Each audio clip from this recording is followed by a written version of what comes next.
Mateo capítulo número 13, versículo 34 y versículo 35. Permita Dios que estos dos versículos lo aprendamos de memoria, porque nos ayudan a entender, en cierto modo, el propósito de las parábolas. Dice el versículo 34, todo esto habló Jesús por parábolas a la gente, y sin parábolas no les hablaba, para que se cumpliese lo dicho por el profeta, cuando dijo, abriré en parábolas mi boca, declararé cosas escondidas desde la fundación del mundo. ¿Podemos estar en pie por ahora?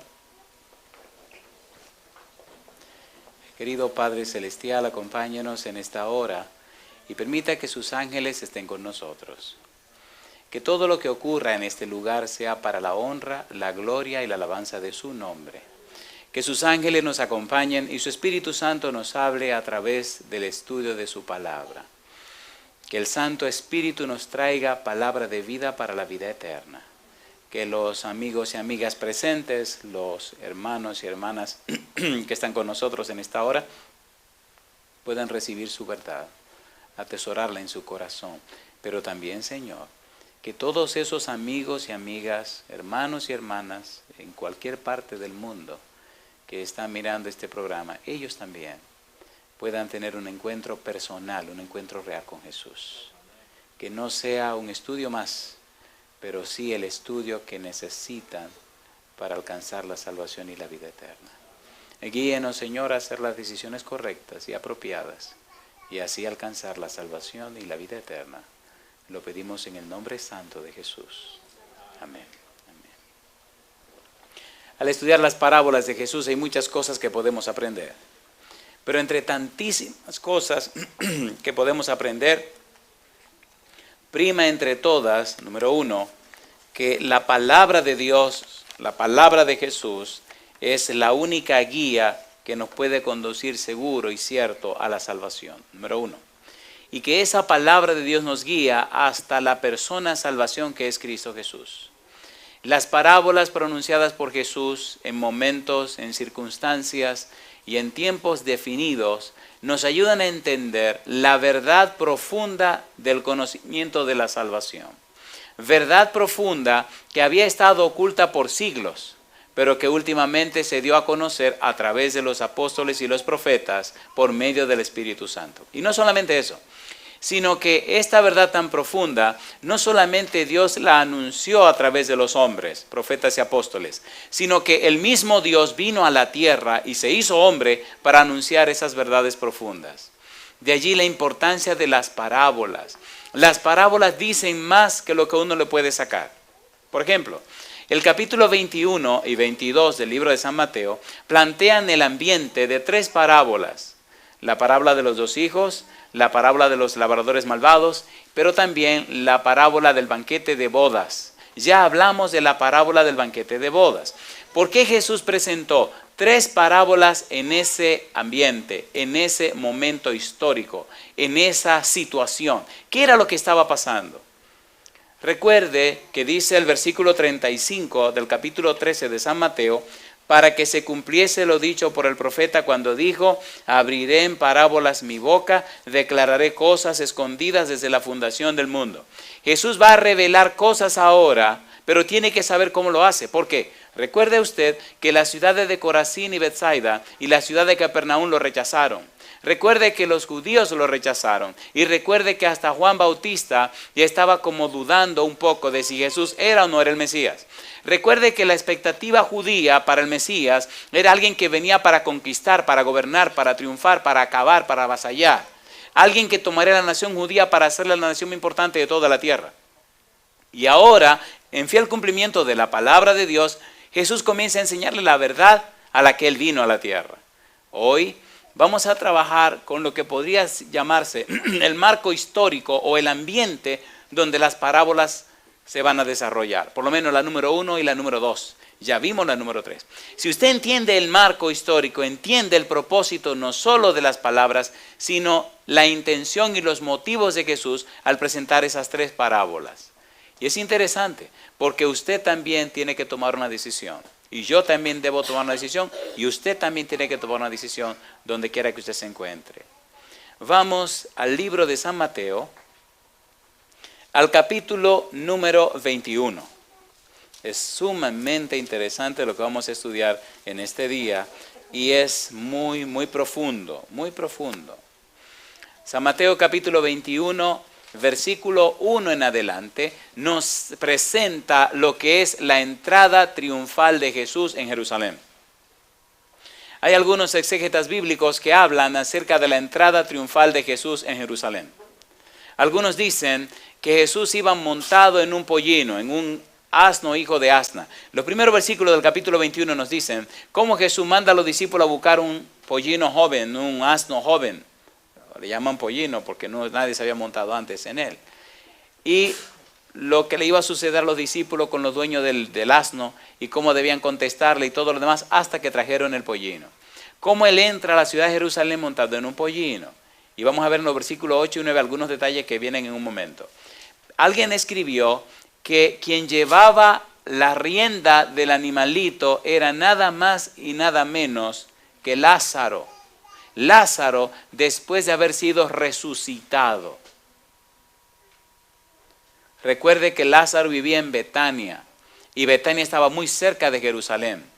Recuerde que los judíos estaban rechazando a Jesús. Versículo 8, capítulo 21. Vamos a trabajar directamente. Dice el versículo 21, y la multitud, que era muy numerosa, tendía sus mantos en el camino, y otros cortaban ramas de los árboles y las tendían en el camino. ¿Por qué era una multitud tan numerosa? ¿De dónde apareció tanta gente? Número 1, era la época de la Pascua, y habían venido judíos de todas partes del mundo. Así que mucha de esa gente se encaminaba para Jerusalén.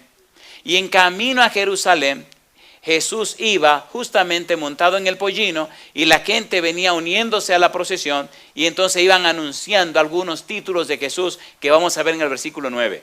¿Por qué es importante entender esto? Porque si usted no entiende lo que vamos a comenzar ahora, usted no entenderá el problema de las parábolas. Las parábolas tienen un sentido profundo y maravilloso, pero usted tiene que entender el ambiente en donde son dadas para comprender el mensaje que ellas contienen. Jesús va entrando montado en el pollino. La multitud se acerca con Jesús y van cantando hosannas al que viene en nombre el Hijo de David. Y van entrando. Versículo 8, una gran multitud. Número 1, gente que vinieron de todas partes del mundo para la fiesta de la Pascua. Y número 2, personas que habían oído hablar de que Lázaro, después de 4 días de muerto, había sido resucitado. Querían venir a ver a un muerto de 4 días resucitado. Eso nunca había ocurrido. Así que la gente se aglomeraba, la gente se agolpaba y entonces los escribas y los fariseos comenzaron a preocuparse y a molestarse. Esta gran multitud anunciaba a Jesús como el Mesías y la gente se sorprendían y los discípulos se sorprendían porque Jesús decidió definitivamente, públicamente entrar a Jerusalén como el hijo o el descendiente de David. Versículo 9. Dice el versículo 9, y la gente que iba adelante y la gente que iba detrás aclamaba diciendo ¿qué cosa? Hosanna al hijo de David. Esto era un título del Mesías. Si era hijo de David, era heredero al trono. David fue el rey, su familia era los descendientes directo para el trono. Entonces el pueblo anunciaba su creencia de que ese que venía montado en el asno era nada más y nada menos que el descendiente de David. Y hay otra cosa interesante en el versículo 9. Dice, bendito el que viene en el nombre de ¿quién? Del Señor. ¿Y qué más? Hosanna, ¿dónde? En las alturas. ¿Se acuerdan cuando nació el niño Jesús, lo que cantaron los ángeles? ¿Se acuerdan de eso? Mire qué pasó más adelante, versículos 10 y 11. Cuando entró él en Jerusalén, toda la ciudad se conmovió diciendo, ¿quién es este? Y la gente decía, ¿qué cosa? Este es Jesús, el profeta de Nazaret de Galilea. Los dos títulos, el profeta y la expresión Hosanna al Hijo de David, eran dos títulos mesiánicos. Por ejemplo, Deuteronomio capítulo número 18, versículo 15, Moisés prometió que Dios levantaría otro profeta como lo levantó a él. Y ahora la gente anuncia en la persona de Jesús este profeta a quien había anunciado Moisés. Dice Deuteronomio capítulo 18, versículo número 15. Profeta de en medio de ti, de tus hermanos, como yo, te levantará Jehová tu Dios, a él ¿qué cosa? Oiréis. Recuerde que hay un problema con los escribas y los fariseos. Recuerde que hay un problema con los judíos. Recuerde que en medio de esta situación, ahora Cristo hace su entrada triunfal en Jerusalén. Dos cosas van a ocurrir para que los judíos declaradamente comiencen a buscar la muerte de Jesús. Primero, la entrada triunfal en Jerusalén. Segundo, un incidente que veremos más adelante, que fue la purificación del templo. Estas dos cosas son el marco histórico, son la situación, el contexto, el ambiente donde Cristo va a decir las parábolas que dice. Y nosotros tenemos que sacar la lección. Cuando uno estudia la Biblia, tiene que ubicarse en tiempo y espacio. Tiene que saber qué se dice, quién lo dice, por qué lo dice, cuándo lo dice, por qué lo dice, para qué lo dice y qué pasó cuando lo dijo. Si usted no tiene eso claro, usted va a tener un concepto muy suyo de la Biblia, muy particular. La Biblia no fue traída para interpretación privada. La Biblia se interpreta a ella misma, ¿cierto o falso? ¿Sí o no? A ver, ¿sí o no? ¿Fue Mateo un expectante, una persona que estuvo presente en las situaciones que están pasando, sí o no? Sí, fue testigo de primera mano. Así que él está escribiendo lo que él vio, lo que él vivió. ¿Qué sabemos hasta ahora? Cristo está entrando, haciendo su entrada triunfal en Jerusalén. Número 1. Número 2, una gran multitud lo está siguiendo. Número 3, están anunciando títulos mesiánicos. Número 4, sabemos que Lázaro va con él y la gente viene de curiosa a ver a Lázaro después de 4 días de muerto, como Cristo lo resucitó. Es un asunto que pasó cerca de Jerusalén. Algunos dicen que estaba a 2 kilómetros de Jerusalén. Betania y Jerusalén están cerquitita. Así que la gente sabe lo que pasó. Y la gente dice, no, si resucitó a un muerto de 4 días, este tipo tiene que ser el Mesías. Y ahora Cristo está entrando como el Mesías por las puertas de Jerusalén. Versículo 2 al 7. Capítulo 21, versículo 2 al 7. ¿Por qué Cristo entró montado a la ciudad en un asno, en un pollino? ¿Por qué no entró montado en un caballo? Y esa cosa es importante aclarar, la vamos a aclarar de una vez. Cuando Cristo entra montado en un pollino, habla o presenta claramente el cumplimiento de una profecía. Si ustedes miran el capítulo 21, ahí al principio el mismo autor del libro de Mateo lo explica. Mateo capítulo 21, mire lo que dice el versículo, San Mateo capítulo número 21. Ahí al principio, versículo número 5, ¿cómo dice? Decida la hija de Sión, he aquí tu rey viene a ti manso y sentado sobre una asna, sobre un pollino, hijo de animal de carga. ¿Quién dijo eso? Zacarías. ¿Dónde lo dijo? Zacarías, capítulo 9, versículo 9. Leamos Zacarías 9:9. Es muy importante este versículo y esta profecía que se cumple en Jesús. Dice el versículo 9, Zacarías 9, alégrate mucho, hija de Sión, da voces de júbilo, hija de Jerusalén. He aquí, ¿quién dice? Tu rey vendrá a ti, justo y salvador. ¿Y qué más dice? Humilde y cabalgando sobre quién? Sobre un asno, sobre un pollino, hijo de quién? De asna. ¿Por qué Cristo entra en esta forma humilde? En esta forma sencilla. ¿Por qué el rey de Israel entra así? Número 1, los judíos esperaban un Mesías conquistador. Si Cristo hubiera entrado para cumplir las expectativas judías, hubiera entrado montado en un caballo. ¿Montado en qué? En un caballo. Pero está entrando montado en un asno. Está entrando montado en un pollino, un asno pequeño, un jovencito, como un símbolo de que él no viene como un conquistador. Él viene, Isaías capítulo 9, versículo 6, como el príncipe de paz. Cristo viene no a conquistar y a acabar con la gente, viene contrario, a dar su vida para la salvación de la gente. Alabado sea el nombre de Dios. ¿Se entiende lo que estamos diciendo? A ver, ¿tiene sentido o no tiene sentido? ¿Sí o no? ¿Por qué un asno? Porque viene como príncipe de paz. ¿Por qué un asno? Porque viene una actitud humilde. ¿Por qué un asno? Porque no viene a conquistar y a reinar, viene a sacrificarse, a dar su vida por los demás. Alabado sea el nombre de Dios. La expectativa judía del Mesías estaba contraria a la primera venida del Mesías. La expectativa judía estaba contraria justamente a las profecías mesiánicas que anunciaban el sacrificio del Mesías. ¿No decía el libro de Isaías capítulo 53 que el Mesías sería sacrificado? ¿Sí o no? A ver, ¿sí o no? Entonces él está justamente cumpliendo con esa profecía.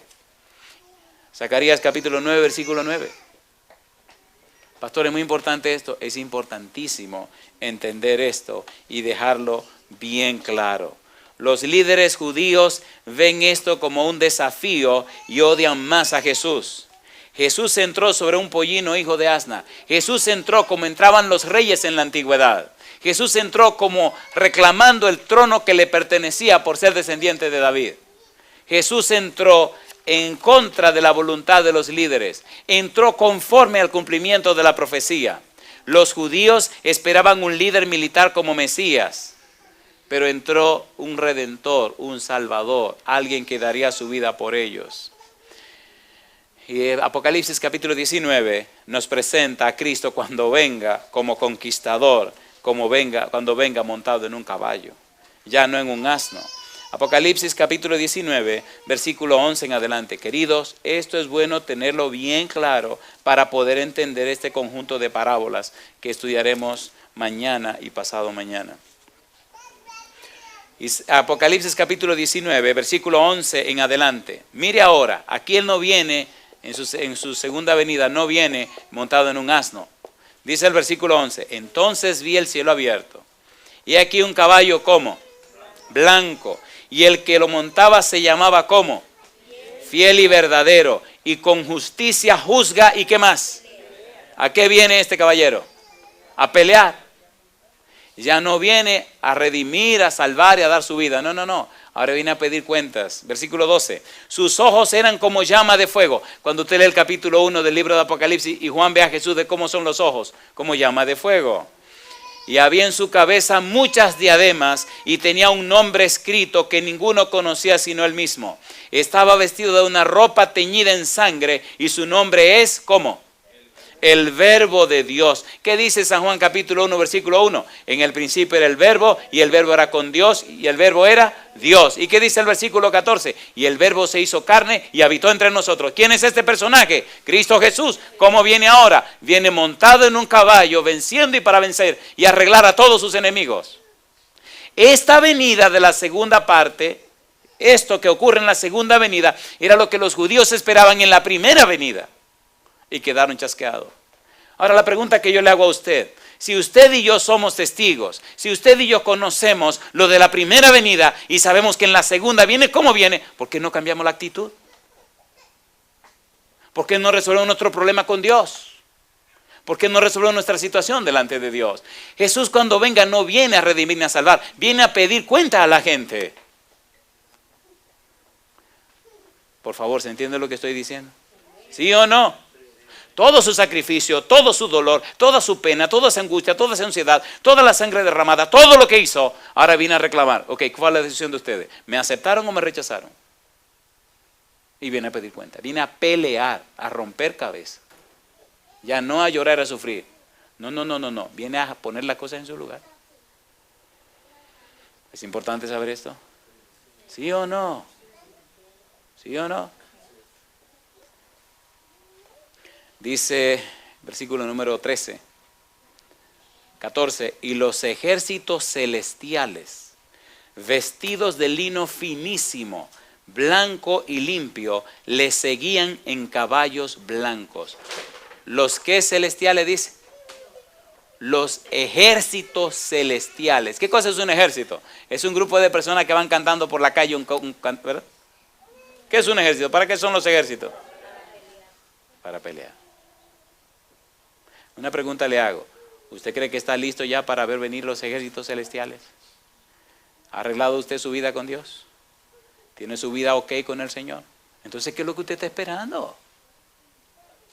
Vamos a ser sinceros los que nos llamamos cristianos. ¿Verdad que hay muchas cosas que tenemos que poner en su lugar? Porque no comenzamos ya. ¿Qué es lo que estamos esperando? ¿Sí o no? ¿Sí o no? Miren, estamos en una época de crisis, una crisis tan espantosa, que las religiones están tratando de acomodarse a la voluntad de la gente. Eso es criminal. ¿Cuál es el único camino de salvación? Jesucristo, Jesucristo, Jesucristo. Si usted no camina como Cristo dice, usted está perdido aunque brinque y patalee, olvídese. La única fuente de salvación es Jesucristo. ¿Ya le entregó usted su corazón a Jesús? ¿Ya comenzó a caminar como Jesús manda? ¿Ya está haciendo lo que Jesús dice? ¿Está acoplado con Jesús? ¿Entregó todo su ser en las manos de Jesús? ¿Ya usted aceptó a Jesús como su Salvador? Si usted no lo ha hecho, esta es una buena oportunidad para hacerlo. Una pregunta, queridos, ¿se entiende por dónde vamos? ¿Tiene sentido que estemos aclarando todo esto para entonces luego entender las parábolas? ¿Sí o no? ¿Se han dado cuenta que generalmente nos dan las porciones de la Biblia como si ya entendiéramos todo el resto?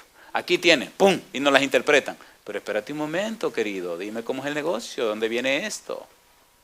Porque esto es así. Cuando llegué a la iglesia hace 20 y tantos años, algunos se desesperaban conmigo, porque yo no sabía ni buscar en la Biblia, pero tenía una montaña de preguntas. Y cuando le preguntaba a alguien, oiga, ¿qué significa esto? Ah, mira, Andrés, eso significa esto, esto y lo otro. Ah, sí, sí. ¿Y por qué significa eso? No, porque mira, la Biblia lo dice. ¿Dónde lo dice la Biblia? Ah, mira, lo dice aquí, aquí. ¿Y no dice lo contrario en otro sitio? No, ¿cómo usted sabe que no dice lo contrario en otro sitio? Y se molestaban conmigo, me miraban así. En fin, ¿qué es lo que tú quieres decir? Digo, eso es lo que usted dice, sí. Y eso fue lo que usted leyó, sí. ¿Y no habrá otra cosa diferente a eso en la Biblia? Bueno, no creo que no. ¿Usted no cree que no? Usted no sabe que no. ¿Cuál de las dos? Hoy se molestaban, al final no me venían a decir. Y dije, bueno, yo voy a tener que buscar mi propio método.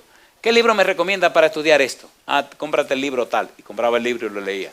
¿Qué libro me recomienda para esta cosa? Tal cosa. Y la compraba y la leía. Y saben que eso me ayudó cuando llegué a la universidad a enseñar. ¿Usted cree que los estudiantes no van a hacer preguntas? ¿Sí o no? Y cuando me venía un estudiante con una pregunta de esas raras, que hacía tiempo que la había hecho, me reí, lo miraba y le decía, muchacho, tú no sabes el lío que me encontré yo por hacer esa misma pregunta hace 10 años atrás. Y te voy a decir lo que me respondieron. Me dijeron esto y esto y esto y esto. Y eso no es. La verdad es esta y esta y esta y esta, esta y esta. Y muchos de los alumnos terminaban bautizándose al final de la clase. Recuerdo uno que estudiaba computación y era una exigencia, un requisito, perdón. Una clase que enseñaba, que se llama Vida y Enseñanza de Jesús. Y un día él muy molesto, se sienta, pues no era cristiano, se sienta así molesto con todo ese orgullo un orgullo bobo, no sé por qué el orgullo, todos los orgullos son bobos. Y en medio de la clase así como muy molesto, muy así, me dice, oiga maestro, le digo, dime Rafi, ¿y por qué yo tengo que estar en esta clase si a mí ni me interesa la religión, ni me interesa, a mí no me interesa esta mojiganga, yo vine a estudiar aquí computación, yo no tengo que estar en esta clase? Y lo miré y me sonreí. Le dije, el que te oye hablar a ti. Dice, ¿cómo así? El que te oye piensa que tú eres un dragón y tú tienes un corazón de cordero. Al final del año tú te vas a bautizar. Y empezó a reír. Dice, usted está loco. Digo, tú verás, yo te voy a bautizar a ti. Ahora vive en Japón. Pasó 3 años buscando mi teléfono.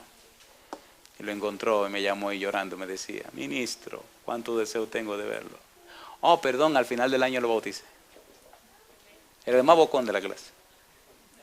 Pero un tipo brillantísimo. Y comenzamos de juego. Y las cosas profundas en la clase que no se podían aclarar, se me aparecían en la casa. Oiga, ministro, viene para que me aclare esto. Vamos. Y le aclaraba, y le aclaraba, y le aclaraba. Hasta que un día me dijo, yo estoy listo. Le dije, te lo dije. Se bautizó, se hizo ingeniero en computación. Es un cristiano, mire, por el libro. Hace muchos años vive en el Japón. Yo le hago una pregunta a usted. ¿Es Cristo todopoderoso? ¿Sí o no? ¿Es su palabra poderosa? Entonces, ¿qué es lo que pasa con nosotros?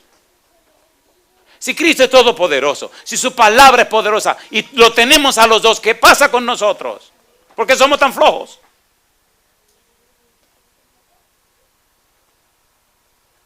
¿Sí o no? ¿Sí o no? Y nuestra flojera hace que los demás se pierdan, amigos y familiares. ¿Es así o no es así? Porque si el cuadrecito que nosotros tenemos, si lo que nosotros estamos proyectando, eso es cristianismo, déjese de eso, déjese de eso, déjese de eso. Bueno, yo creo que ya podemos seguir con el sermón, ¿verdad que sí? Seguimos. Cristo hace su entrada triunfal en Jerusalén. Número 2.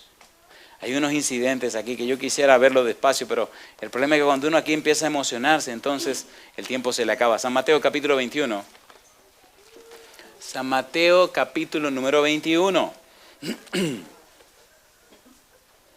San Mateo capítulo 21, versículos 12 en adelante. En esta sección vemos a Jesús, ¿qué cosa? Limpiando, purificando el templo, le dicen los autores de la Biblia. San Mateo capítulo 21, versículo 12, dice el verso 12, y entró Jesús en el templo de Dios y echó fuera a todos los que vendían y compraban en el templo, y volcó las mesas de los cambistas y las sillas de los que vendían palomas. Ok, es posible que algunos no entiendan lo que está pasando. ¿Me permiten explicarle a los que no entienden esto? ¿Sí o no? Recuerden que vino mucha gente de cuánta parte del mundo, de todas partes del mundo. Como venían de tan lejos, ellos no podían traer corderos y animales para sacrificarlo en el santuario, en el templo. Cuando la persona venía, era ley presentar un sacrificio a Jehová. Como no podían traer los animalitos, traían el dinero. ¿Dinero para qué? En el templo se hizo un negocio. Primero, eso eran unos barbarazos. Hicieron de que en el templo se iba a usar una moneda específica, la moneda del templo. Así que usted trae su dinero de donde usted venía y tenía que cambiarlo en el banco del templo. Ahí era la primera ladronada, el primer robo que le hacían a usted, y le robaban. Porque lo ponían al precio que ellos quisieran. Sí, los sacerdotes de ahí del templo no eran fáciles. Así que le cambiaban el dinero a como ellos dijeran. Ok, ya usted cambia el dinero por dinero del templo. Ahora tiene que comprar los animalitos. Alrededor del santuario, enfrente al templo, había una vendedera de animales que eso pareció más un mercado que un templo. Adentro la gente dice adorando y afuera los animales haciendo de la suya. ¿Me entienden? El balido de las ovejas y las palomas, su arrullo. Y eso es una cosa espantosa, algo desagradable.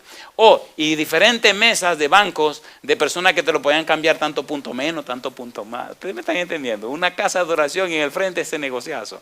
Cuando Cristo llegó y vio este relajo, se molestó. Volteó las mesas, abrió donde estaban las aves para que volaran, abrió los corrales de los animales y nadie se le paró enfrente. Así que cuando abrió y limpió todo, una pregunta le hago. ¿Hizo su entrada triunfal en Jerusalén? Sí. Así que los sacerdotes se molestaron, los escribas y los fariseos. Segundo, ¿limpió el templo? Pues se molestaron más. Así que esta gente estaban ardiendo en contra de Jesús. Tan molestos estaban, tan incómodos estaban, que empezaron a fraguar o empezaron a buscar la manera de poder matar a Jesucristo.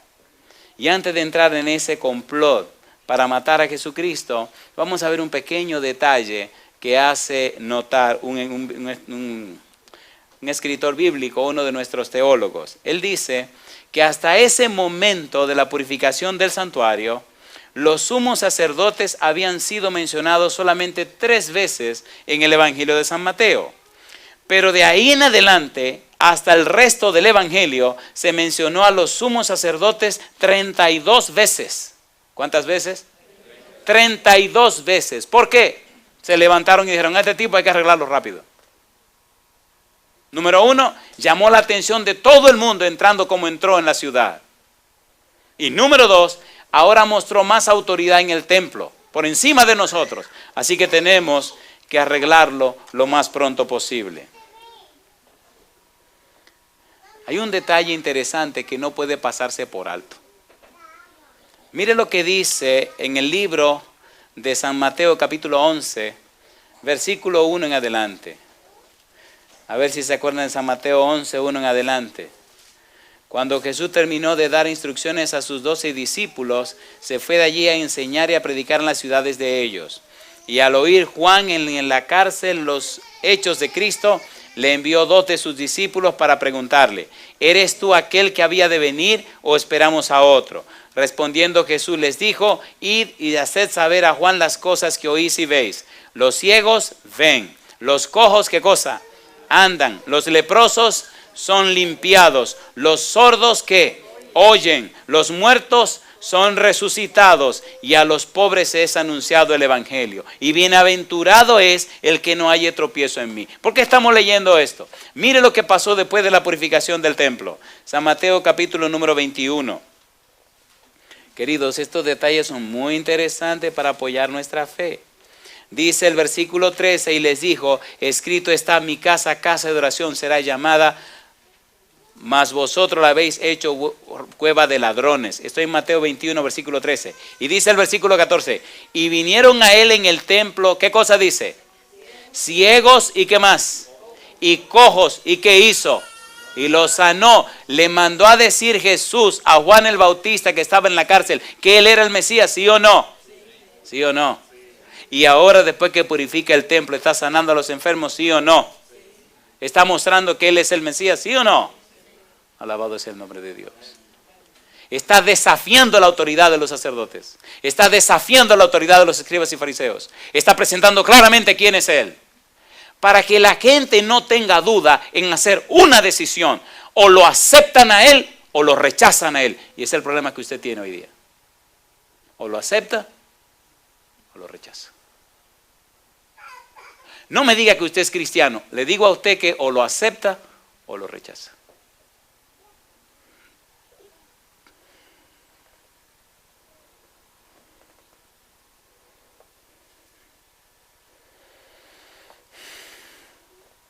En el Evangelio según San Marcos, en el capítulo 11, hay un detalle que no está en el Evangelio según San Mateo. Y esto es muy importante. Recuerden que el Evangelio según San Marcos lo escribió Juan Marcos. Juan Marcos no fue un discípulo de Jesús, ni un apóstol. Juan Marcos fue secretario de Pedro, del apóstol Pedro. Y se cree que Pedro le contó todo lo que Juan Marcos escribió. Se cree que Juan Marcos fue un muchacho que escribe en el Evangelio según San Marcos, que salió corriendo desnudo aquella noche que tomaron preso a Jesús. ¿No ha leído eso en el Evangelio según San Marcos? Así que este Juan Marcos, que está escribiendo este Evangelio, se cree que fue Pedro que le relató todo lo que él está escribiendo. Y hay un detalle interesante que Juan Marcos dice en relación a los incidentes que estamos estudiando. ¿Recuerdan la entrada triunfal en Jerusalén? ¿Se acuerdan? Juan Marcos dice que al otro día ocurrió un detalle. Y por favor, mucho cuidado a este detalle. Mucho cuidado, porque en una forma simbólica pero real, Cristo presentó lo que le iba a pasar a los judíos. Y es lo que le puede pasar a usted. Y lo que me puede pasar a mí. ¿Están listos para esto? San Marcos, capítulo número 11, versículo 12. Ay, queridos, no hay excusa ni disculpa para perderse. San Marcos, capítulo 11, versículo 12. ¿Cómo dice la primera frase? ¿Al día siguiente de qué? No. Al día siguiente de la entrada triunfal. Si miran los versículos anteriores, van a encontrar la entrada triunfal, ¿sí o no? ¿Sí o no? Así que ese día hizo su entrada triunfal. Y terminó y se fue. Entonces, al día siguiente, ¿qué pasó? Cuando salieron de Betania, ¿qué cosa tuvo Jesús? Tuvo hambre. Y viendo de lejos una higuera que tenía hojas, fue a ver si tal vez hallaba en ella algo. Pero cuando llegó a ella, nada halló sino hojas, pues no era tiempo de higos. Pregunto, ¿tenía hambre Jesús? Pregunto, ¿aparentaba la higuera que tenía fruto? Pregunto, ¿vino Cristo a la higuera para comerse ese fruto? Pregunto, ¿tenía fruto la higuera? ¿Cuántos cristianos no hay que aparentan lo que no son? Hacen más daño que un borracho o una persona que está en la calle completamente perdido. ¿Sí o no? ¿Sí o no? Tenga cuidado con esta sección de la higuera. Mire bien lo que pasó con la higuera. Entonces Jesús dijo a la higuera: nunca jamás coma nadie fruto de ti. y lo oyeron sus discípulos. La apariencia de la higuera era tan llamativa, tan frondosa, que aparentaba que aunque no era tiempo de higos, pero se veía tan sana, tan lozana, tan rozagante, tan poderosa, aparentaba tanto, que Cristo dijo, no, aquí tiene que haber algo de comer, yo tengo hambre. ¿Y qué había? Nada. Si usted sigue leyendo su Biblia, en el capítulo 11, versículo 20, dice, y pasando por la mañana, si era este día, y a la hora de la mañana, ¿qué día sería? El día siguiente. Y pasando por la mañana, vieron que la higuera se había secado. ¿Desde dónde? Desde las raíces.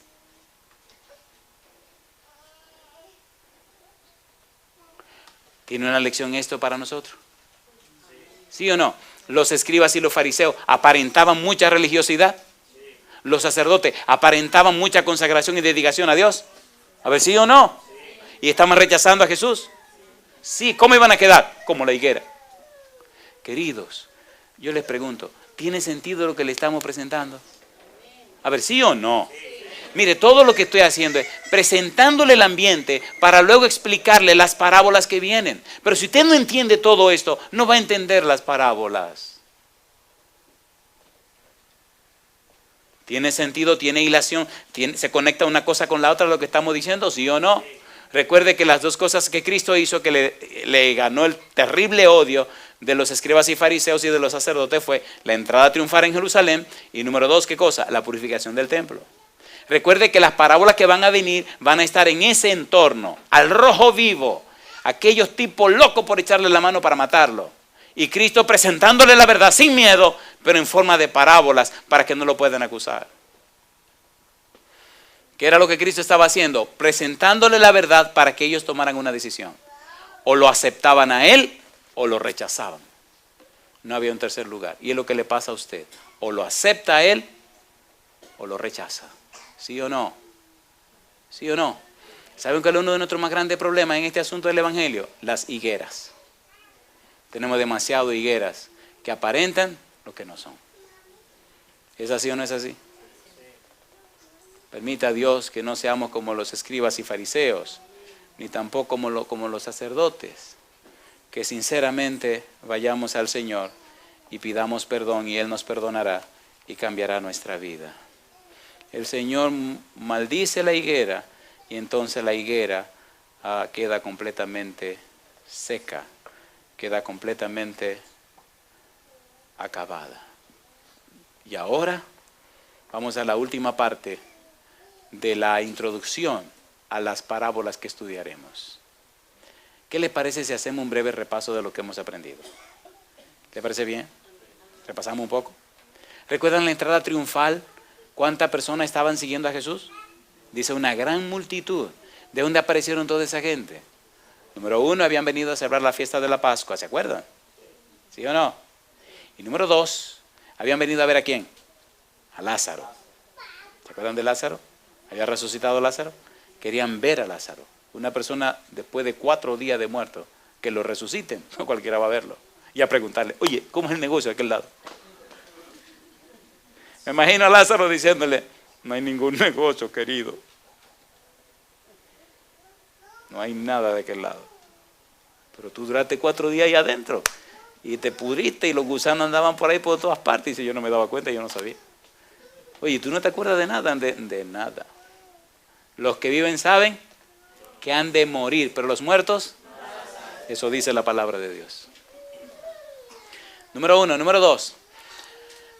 Jesús entra montado en un caballo a Jerusalén, un caballo grande, blanco, poderoso, ¿verdad? Así vino Jesús montado a Jerusalén. ¿En qué vino montado?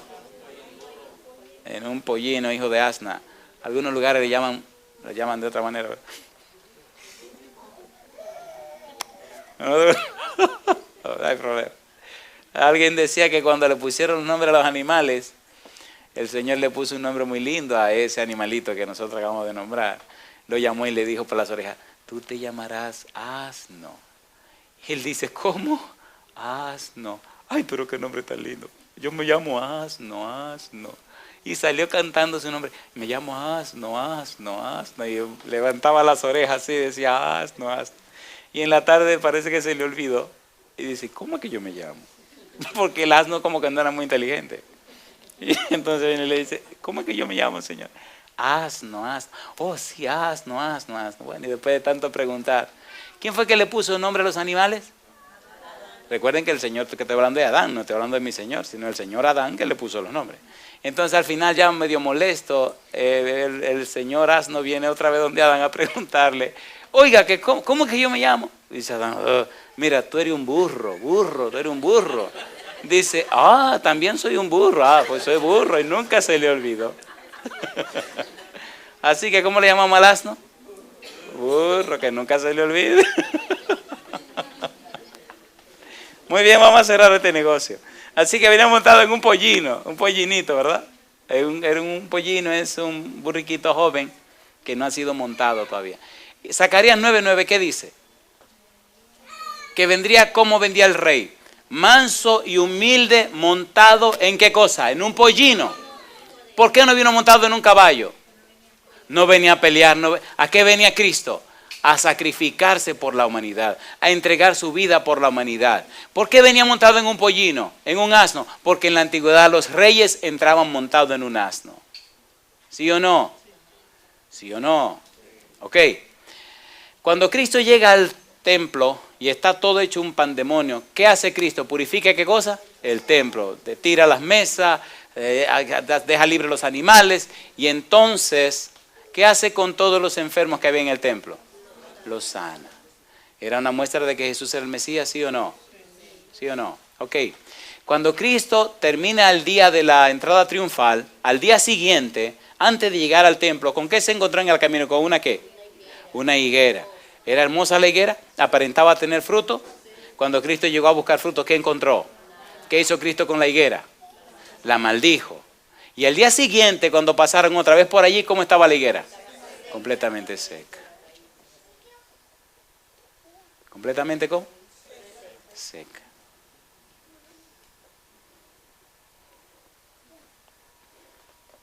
Y entonces, después de la purificación del templo, vinieron otra vez los problemas. San Mateo capítulo 21, versículos 23 en adelante, y aquí vamos a la recta final. Aquí vamos a la recta final. Mire, déjeme decirle un poco más, déjeme darle una información más todavía. Miren, según la profecía del libro de Daniel, Dios había determinado una cantidad de tiempo de misericordia para los judíos, ¿sí o no?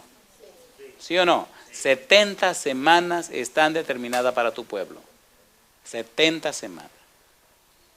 70 semanas proféticas. 490 años. Cuando Jesús va entrando en su asno, en el pollino, con la multitud cantando, Sanna, bendito el que viene en nombre del Señor, y va entrando a la ciudad, Cristo está diciéndole a la ciudad, al Mesías que ustedes esperan, al Dios hecho hombre que ustedes clamaron, la persona que viene a resolverle su problema, viene aquí montado en este asno. Hoy es el día que a ustedes le conviene abrir los ojos. Hoy es el día que le conviene a ustedes resolver sus problemas. Aquí estoy. Y cuando llegó cerca de Jerusalén, ¿qué hizo Cristo? ¿Se puso a qué?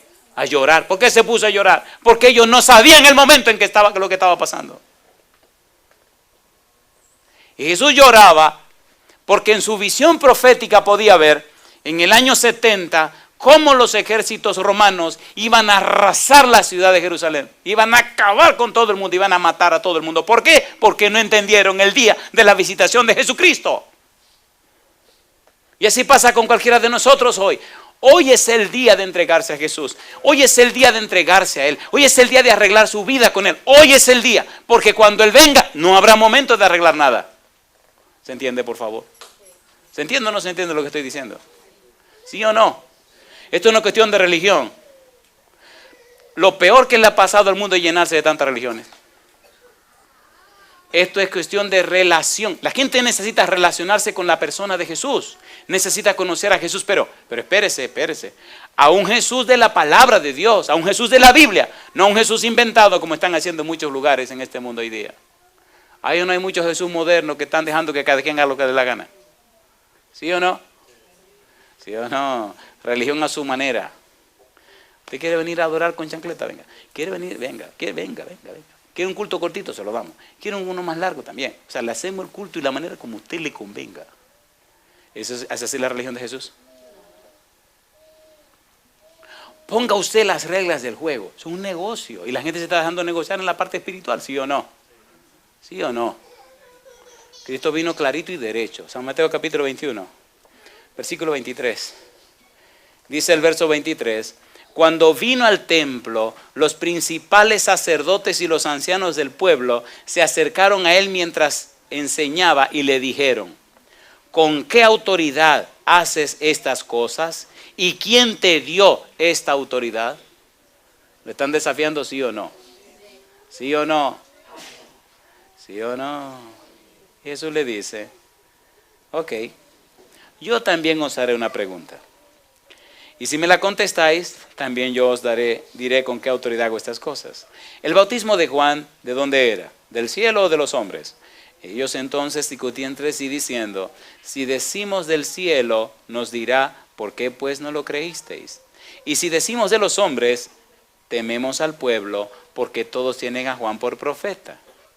Y respondiendo a Jesús, dijeron: no sabemos.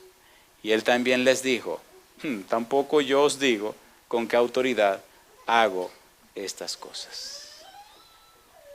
Pregunto, ¿estaban calientes los ánimos? ¿Sí o no? ¿Estaba difícil la situación? ¿Vinieron a enfrentarlo? ¿Quieren guerra estos tipos? Entonces es el ambiente de las parábolas que vamos a estudiar. Si usted no entiende todo este trasfondo, por más que le quiera explicar la parábola, no van a entender lo que está pasando. ¿Cierto o falso? Entonces creo que para mañana estamos preparados para la parábola que vamos a estudiar. Es la parábola que se llama parábola de los dos hijos.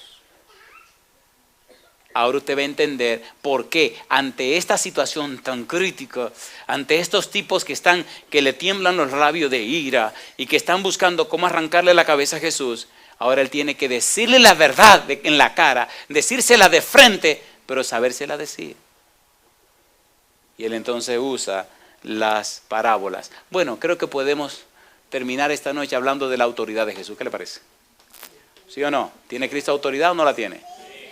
¿Seguro que la tiene? San Mateo capítulo número 7. San Mateo capítulo 7, versículo 28 y 29. Y yo voy a preguntarle a usted si Cristo tiene esa autoridad, si la tiene en usted también. Y usted tiene que hacer una decisión. San Mateo capítulo 7, versículo 28 y 29. ¿Cómo dice el 28? Y cuando terminó Jesús estas palabras, la gente se admiraba de su doctrina. ¿Por qué dice ahí? Porque les enseñaba como ¿quién? Como quien tiene autoridad. ¿Y cómo dice? Y no como los escribas. ¿Cómo enseñaban los escribas? Los escribas enseñaban las tradiciones que los antiguos maestros habían sacado. Los escribas decían las cosas que los hombres decían de Dios. Los escribas instruían al pueblo en relación a lo que los sabios del pueblo judío habían dicho con relación a esa verdad. No solamente tenían la Torá, no solamente tenían el Torón, sino que tenían los Targumes, tenían la Midrash, tenían la Gemara y tenían otros libros que eran explicaciones de la Biblia y enseñaban las explicaciones de la Biblia y no la Biblia. Es decir, enseñaban lo que los hombres decían de Dios y no lo que Dios decía a los hombres. Cuando un hombre o una mujer habla en nombre de Dios y usted quiere ver que glorifica a Dios o se glorifica a sí mismo, tome en cuenta esto.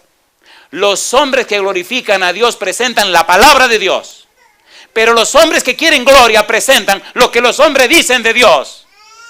¿A quién le importa eso? ¿Qué es lo que importa? ¿Lo que los hombres dicen de Dios o lo que Dios le dice a los hombres? Lo que Dios le dice a los hombres. ¿No es eso lo que estamos estudiando? ¿Sí o no? ¿Sí o no? ¿No estamos leyendo la Biblia? Capítulo número 5.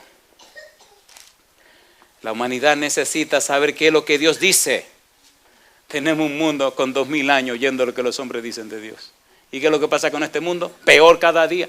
Es curioso que cada día hay más universidades, Cada día hay más doctores, cada día hay más científicos, cada día hay más de todo y cada día estamos peor, ¿o no? Mire la vida de los cristianos hoy día. Tantos conocimientos y tanto tecnicismo y tanto modernismo y dan vergüenza. Dan vergüenza.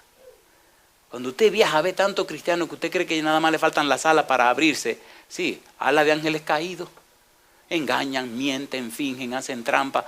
Y enganchados en las iglesias, haciendo y engañando a la gente. ¿O no? ¿Sí o no?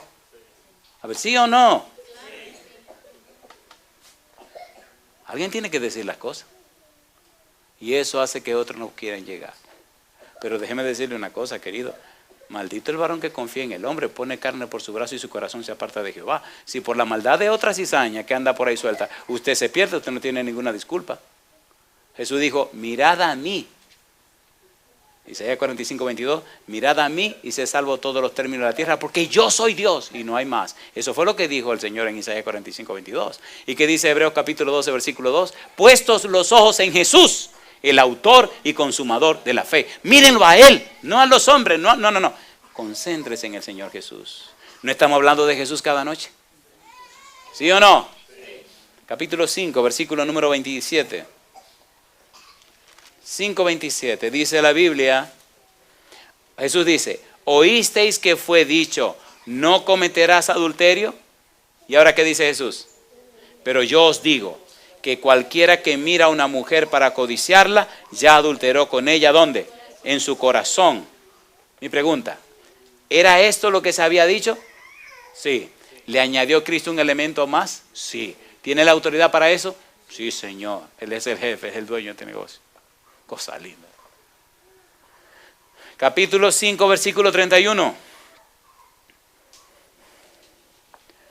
También fue dicho, cualquiera que repudia a su mujer, dele carta de divorcio. Pero yo os digo, que el que repudia a su mujer, a no ser por causa de fornicación, hace que ella adultere, y el que se casa con la repudiada, comete adulterio. ¿Quién está hablando? ¿Tiene autoridad o no tiene autoridad? Cosa linda. Mi pregunta para usted en este momento, ¿y usted qué piensa hacer? ¿Piensa entregarse al Señor Jesús? ¿Aceptar la autoridad de Jesús en su vida? ¿Sí o no? ¿Sí o no? ¿Sí o no? Seguro que sí. Pensemos por un momento que aquí nadie es religioso, nadie es cristiano. Los años que usted tiene en la iglesia, por un momento póngalo a un lado. Cuando nos encontremos delante del Señor, ¿valdrá de algo todos los años que hemos caminado en este camino? ¿De qué valdrá? De nada. ¿Se acuerdan? Bueno, hay una parábola que vamos a estudiar. ¿Se acuerdan la parábola de la viña? Los que comenzaron a trabajar ese día a las 6 de la mañana, ¿cuánto le pagaron? Un denario. ¿Y a los que comenzaron a las 5:30 de la tarde? Un denario. ¿Cuántas horas trabajaron los que empezaron a las 6 de la mañana? 12 horas. ¿Y cuántas horas trabajaron los que empezaron a las 5:30 de la tarde? Media hora. ¿Y cuánto le pagaron? Un denario. ¿A quién le pagaron primero? A los que empezaron más tarde. Porque los últimos serán. Así que asegúrese, querido.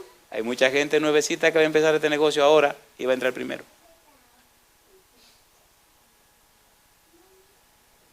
Oiga, pastor, ¿qué es lo que usted no está diciendo? Le estoy diciendo que usted no va primero que nadie. De la misma manera que usted comenzó la vida cristiana, la tiene que terminar. Siempre por la gracia de Dios y por el amor del Todopoderoso. Nunca porque usted sea bueno. Nunca porque usted ya de que la logró. Agárrese de ahí que se va a caer. Déjame hacer una pregunta atrevida y directa. Y aquí termina este negocio. Una pregunta le voy a hacer. ¿Usted se atreve a tomar la decisión de seguir a Jesús, pase lo que pase y venga lo que venga? ¿Se atreve usted esta noche? Póngase en pie conmigo. O ustedes también donde quiera que estén. Si se atreven a desafiar al mundo, a la gente, a lo que dirán y se atreven a decirle sí al Señor Jesús, póngase en pie con nosotros también. Hay una frase en el libro de San Lucas, me gusta lo que es el precio de seguir a Jesús. No se crean que a pasarse un picnic allá en Jarabacoa, en la República Dominicana o en Puerto Plata, en la playa, no. Esto es un asunto de playa, querido, este es un asunto caliente.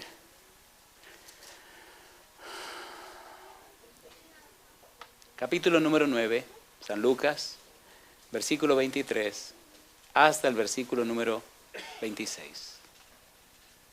capítulo 23, capítulo 9, versículo 23 al número 26. Y hoy sí me voy a atrever a ser más claro. Dice el 23. Y decía, ¿a cuántos? ¿Cuántos son todos? Eso es lo que yo quiero saber. Y decía, ¿a cuántos? ¿Cuántos son todos? Todos. Bueno, vamos a pensar en quiénes serían todos. Y decía a todos. Si alguno quiere venir en pos de mí, ¿qué dice? Niéguese a sí mismo. ¿Y qué más? Tome su cruz, ¿cuándo? Cada día. ¿Y qué haga? Porque todo el que quiera salvar su vida, ¿qué hará? Y todo el que pierda su vida por causa de mí, éste la salvará. Pues, ¿qué aprovecha al hombre si gana todo el mundo y se destruye o se pierde a sí mismo? Porque el que se avergonzare de mí y de mis palabras, de éste se avergonzará el Hijo del Hombre cuando venga en su gloria y en la del Padre. Yo le pregunto a usted una cosa. ¿Verdad que estas palabras de Jesús están bien claras? ¿Sí o no? Lo que ya somos cristianos de algún tiempo, ¿verdad que deberíamos tener un testimonio diferente al que tenemos hoy día? ¿Verdad que si el Señor viniera esta noche pasaremos un mal rato? Seamos sinceros, ¿sí o no? Mire cuántas almas hay alrededor de este lugar. Cuánta gente vive cerca de nosotros. Ustedes no se molestan si le hago un par de preguntas duras y difíciles, no me la tienen que contestar. Ok, levanten la mano todos los que no son miembros de nuestra iglesia, que son amigos y amigas que están viniendo. Levanten su mano derecha, solo yo voy a hacer una pregunta. Aquí veo algo, ok, aquí veo estas manos, muy bien.